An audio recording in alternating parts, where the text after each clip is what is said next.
This right here is so that we can have the larger conversations behind doors. Don't get caught up in all of the what you would call riotous behavior. I would call it rebellious behavior. This country was founded on rebellion. The Berlin Wall, nobody complained about Ronald Reagan taking down a Berlin Wall and demanding another country to take down a Berlin Wall. But now you got a problem with us wanting to remove a Confederate monument. At the end of the day, you were protecting slavery. Because you weren't getting out there picking cotton. You weren't getting out there picking tobacco. You weren't working in the mills. We were. So this right here is for a much larger conversation. Black Lives Matter, again, is a symptom of racism. Racism is the true problem. It's like if you have a cold, you're going to get a symptom of a sneeze. You're not going to get rid of the sneezing until you get rid of the problem, which is the cold. Racism is the problem. And so therefore, Black Lives Matter is just a way of kind of reminding people that why do you continue to kill us, to go as far as to kill us? So our lives matter, and you seem not to take any care for Black lives. So that's why we say it's almost symbolic. Similar to George Floyd. Sick of the dogs, huh? Yeah, they're sick of the dogs. So there are people who don't understand the unrest that's happening and feel like the rioting and the defaming and the breaking down of statues is for naught. What people need to understand is that there are conversations happening behind scenes that these types of things are opening the doors for. Pressure bust pipes. We're not able to have conversations with police chiefs and change policies immediately if we're not in the streets. We can talk nice all day. The niceties are open, right? At this point, we're demanding that you listen to us. We're demanding that justice is served. It's justice, nothing else. Not justice or else. Justice, nothing else. You're not going to be able to pander us with state holidays, paid state holidays. Make actual changes that are going to affect Black America. And despite that you see out loud, it's just us screaming so that you open the door for us to have a conversation in the back and change actual policies and procedures at the local level. Because here's the deal, if I don't change at the local level, you can change legislation all day. The police policies are still saying you can put a knee on my neck, we got a problem. If you can still choke me, we got a problem. If you still using words like reasonable fear for my life, we got a problem. If you use words like generally prohibited instead of strictly prohibited, we got a problem. So this right here is so that we can have the larger conversations behind doors. Don't get the government first instead of defacing public monuments. Why don't you go down and paint it on the city building? Wait.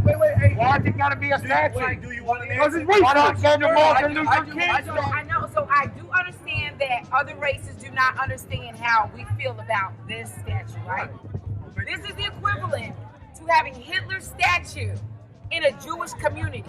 This part of Portsmouth is predominantly Black. Why do we have to come down here and see this? That's right. That is like us putting up a statue of Nat Turner in your community. You would be offended, right? I would agree with you. So we don't want to see it. We asked.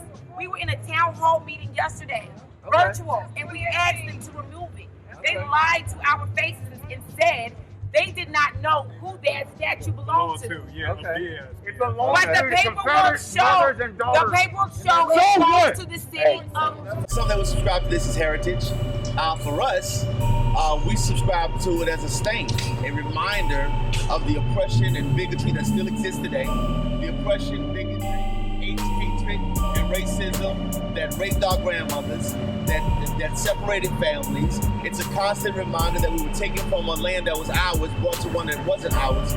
So for us, it's not heritage or history, it's a stain of oppression and bigotry and hatred. And the more it stands up there, the more they build a fence around it. You're just protecting that evil that exists. Racism is a system that keeps our people oppressed because it's a system designed to control groups of people. Because we're trying to get attention of the oppressors. Because the only thing they understand is violence. Because that's how they've taken everything that they've got. That's how they controlled us. They taught us violence. And then we use the very same method that they use across the world. They look at us as being heathens and savages. We got just protesting from you. You are the original protester. You're the original rebellious one. You were traitors to your country. You come over here, steal the land from the indigenous people, which were black. Progression. And we've got another part of the city that's saying, let's move forward, let's unify, etc. So as it relates to that side, the black community, if anything, I think that it's unified us greatly. That it's created a sense of morale that I haven't seen in this area in a long time. You've never seen this much traffic down here during the day on High Street ever. But once this happened, like, not only is the traffic here, people stopping to take pictures. I'm watching black families come and take pictures. I'm watching dads tell sons why this happened. So for our community, I think that it's done a lot to unify us. But here's the truth: for a segment of white America, they're down here with us. The United States does not let any other losing force or opposing force leave statues up of losers. They took down Hitler's statues in Germany. They took down Saddam Hussein's statues in Iraq. They always tear down the statues of the one who loses. But yet the Confederacy, who lost, who actually killed Americans on American soil, they have the audacity to put these up. These are reminders to us. Yes, we may have lost the war, but we still control y'all. And we want you to know that we control you. So I believe that until you tear them down, you are leaving a stain on the psyche of African American people.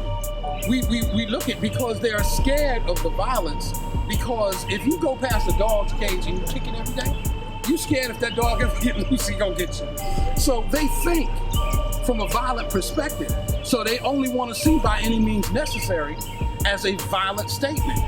Well, as you were stating, any means necessary means through the courts, through the education system, through the financial markets, for reparations that we are due. Every other nationality that has been oppressed by the United States government has received compensation. But people of color, they look at us like we crazy. We don't owe you nothing. They still treat us like we're slaves. And almost rightfully so, because we are still in slavery. It's just a different form of slavery. It's gone to mental slavery and financial slavery, things of these natures, but they still control. You go out and you work to get the money to give right back to them. We have to teach our people our history. We have to teach our people we are proud people. We are not descendants just of slaves. We're descendants of kings and queens. But they want you to think that you come from slavery so that you think you're worthless. That's lies. We've been lied to for so long.